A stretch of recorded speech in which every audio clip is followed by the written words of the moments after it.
Baik, perkenalkan, nama saya Ikomang Basudewa Saputra dengan NIM 420300771. Jadi pada kesempatan kali ini saya akan menjelaskan mengenai proyek UAS yang pada saat ini membuat proyek untuk mengontrol 3 buah lampu melalui antarmuka website secara real time menggunakan ESP32 dan Arduino Uno. Jadi yang pertama, untuk bagian include ini merupakan bagian ketika kita membuat project melalui platform.io. Jadi ini merupakan sebuah import, bisa dibilang import seperti bahasa pemrograman yang lain. Jadi include ini ada hubungannya dengan kode atau fungsi yang kita buat pada file ini, pada file main.cpp ini.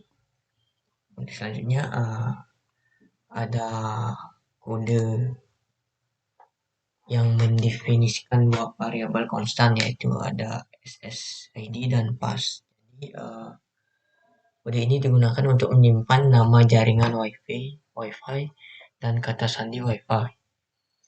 Jadi variabel SSID berisi nama jaringan Wi-Fi Govinda RND, sementara variabel pass berisikan kata sandi DM Dignas. Jadi ini adalah informasi yang dibutuhkan oleh perangkat ESP32 untuk dapat terhubung ke jaringan Wi-Fi yang sesuai. Jadi aplikasi ini bisa diakses dengan atau oleh orang lain dengan syarat terkoneksi ke Wi-Fi yang sama dengan kode ini. Selanjutnya ada kode mengenai kombinasi dari kedua objek, merupakan objek untuk membuat Wi-Fi yang dapat mencoba koneksi ke beberapa jaringan Wi-Fi dan membuat server web menjadi asinkron yang berjalan pada port 80. Dengan cara ini, perangkat dapat mencoba terhubung ke jaringan Wi-Fi yang sesuai dengan daftar yang diberikan dan pada saat yang bersamaan menyediakan layanan server web dengan port 80. Selanjutnya yang keempat, ini merupakan fungsi-fungsi yang kita buat pada file main.cpp. Jadi ada fungsi on Wi-Fi disconnected, ada on Wi-Fi connected, dan masih banyak fungsi lainnya. Jadi saya akan menjelaskan satu persatu.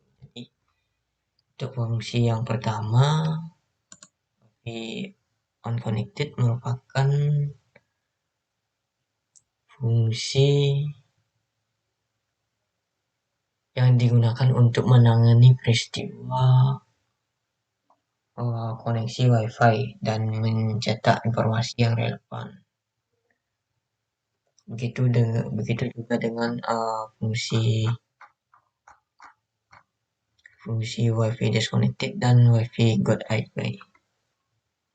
Selanjutnya ada fungsi on WS icon.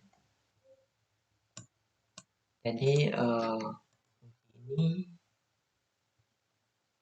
digunakan untuk menangani peristiwa koneksi dan pemutusan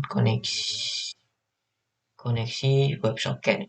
Ini juga digunakan untuk menyinkronkan status switch dan slider dengan klien yang terhubung, serta memproses data yang masuk untuk mengontrol LED. Selanjutnya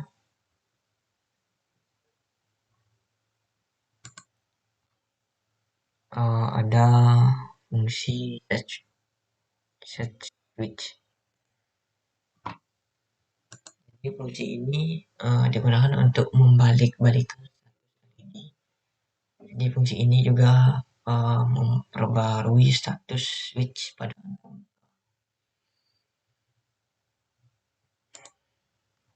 Selanjutnya ada fungsi send data.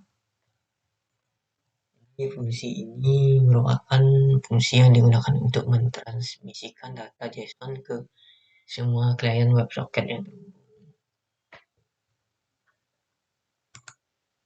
Selanjutnya ada fungsi set LED brightness.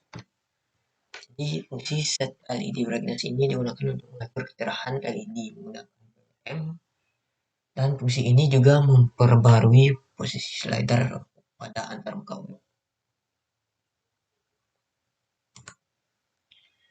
Yang terakhir ada fungsi shine slider.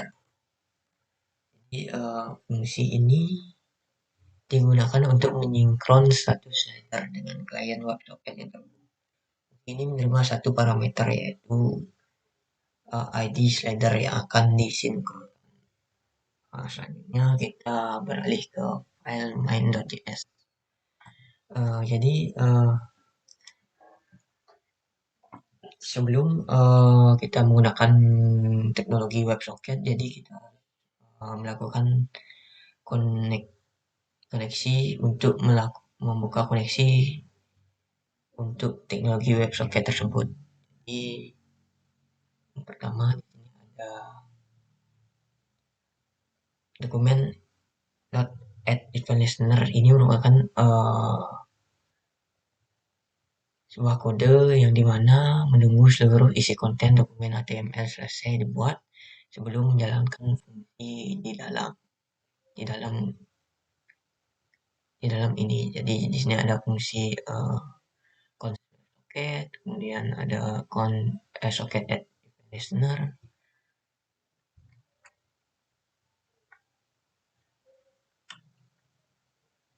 yang dimana socket add event listener ini berfungsi untuk menambahkan event listener untuk peristiwa ketika koneksi web berhasil dibuka dan mencetak pesan connected to WebSocket server ke console browser. Selanjutnya ada socket add event listener yang berisi parameter message di dalamnya. Jadi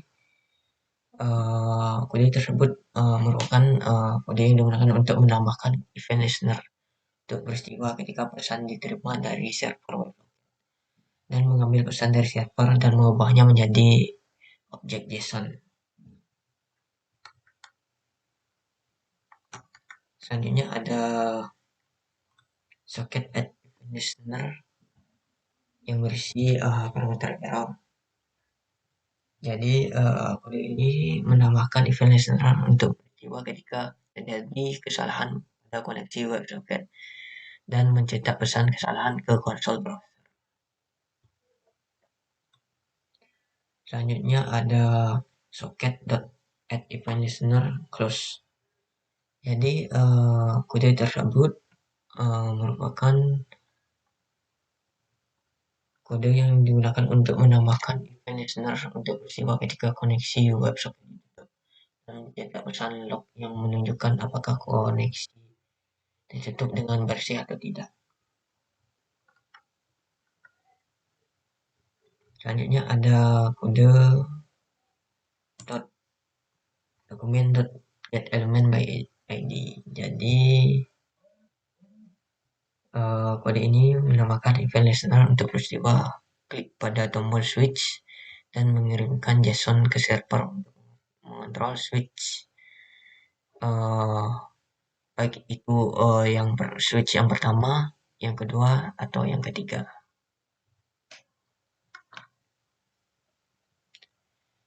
Selanjutnya ada dokumen get element by ID, berdasarkan parameter slider. Jadi kode tersebut digunakan untuk menambahkan event listener untuk peristiwa perubahan nilai slider 1 dan mengirim pesan JSON ke server untuk mengontrol kecerahan LED yang terhubung dengan slider 1. Itu juga dengan slider kedua dan ketiga. Jadi mungkin itu saja yang bisa saya jelaskan pada kode main.js. Jadi kita pindah ke index HTML. Ini merupakan kode-kode di mana desain dari web antar muka web ketika kita jalankan pada uh, web server. Jadi ini menggunakan framework Pico.css dan beberapa style yang kita custom di style.css. Jadi ketika dijalankan